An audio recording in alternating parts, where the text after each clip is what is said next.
Dear Kenyans, over the last couple of months, we have witnessed a well-structured ethnic profiling of the members of the Kikuyu community by President William Ruto.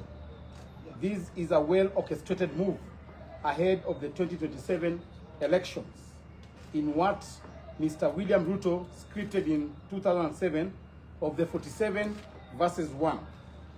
We all know what led Kenyans to.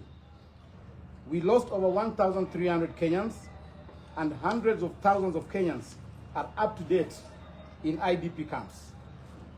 The team leader for this narrative is one Mr. Kipchumba Murkomen, seconded by Mr. Omar Hassan, the UDA Secretary General, and several government officials, including cabinet secretaries, whom we shall name here shortly. The Minister for Interior should be advised better.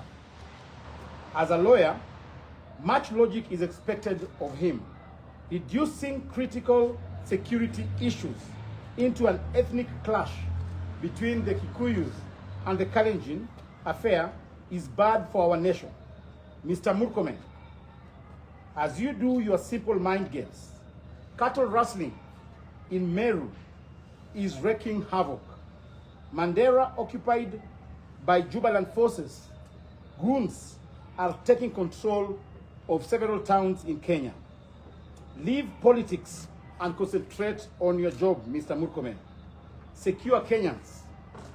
As a cabinet minister for Interior, it is worrying to see you on a tribal charade trying to run EPRA and the energy docket on fuel prices when Kenyans are simply on their own. Secondly, Mr. Omar, the Secretary General of the Wheelbarrow Party, we want to remind you of your role in the 2007-2008 post-election violence ICC-related witness coaching against Mr. Ruto and others. Might you have forgotten when you served as a commissioner at the Kenya National Human Rights Commission, Mr. William Ruto accused you of coaching witnesses against him.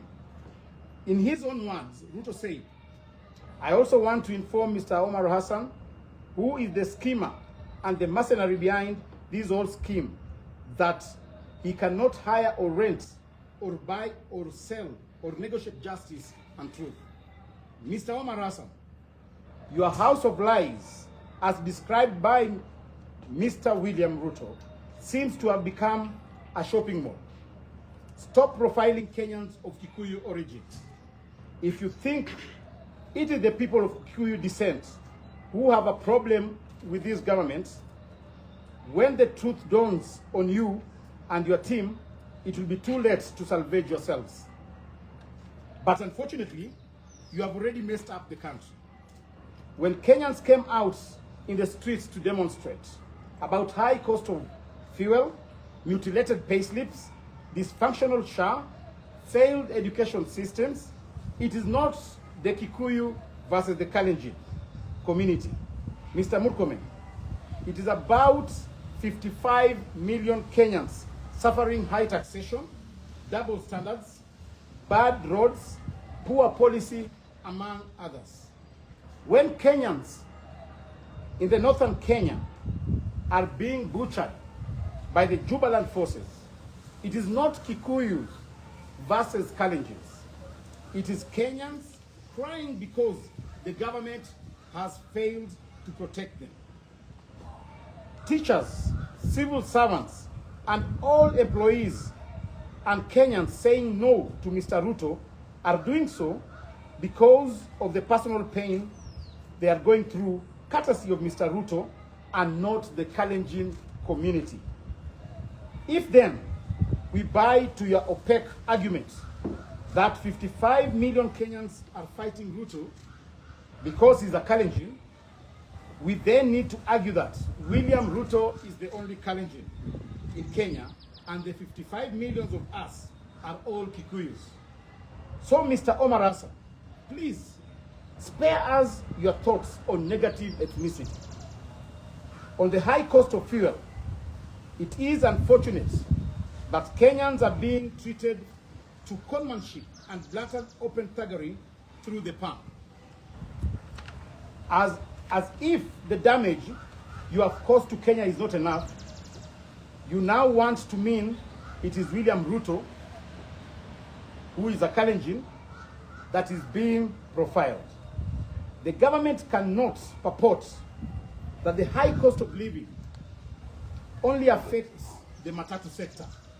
Every Kenya is affected by these insensitive fuel hikes.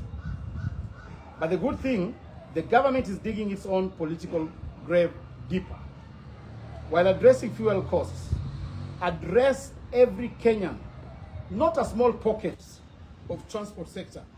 Every Kenyan is affected, to the matatu sector. Do not dare increase the cost of transport or fare costs since you agreed to the 1-week negotiation with the government. Cover your own costs since you did not consult the people of Kenya while agreeing to the underhand deal.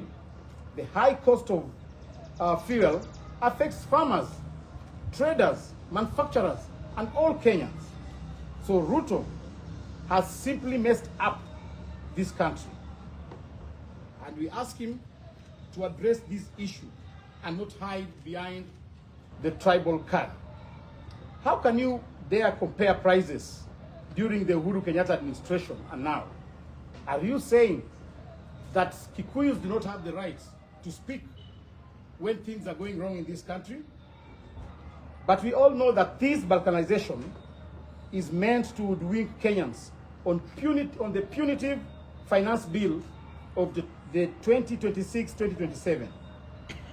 Mr. Ruto and your government, if you think that these will stop Kenyans from asking questions, you are far from the reality. Kenyans are waiting for the publication of the finance bill 2026-2027. And we want to state here categorically that we shall not accept any punitive taxes introduced in that bill. Thank you. Straightforward. Thank you.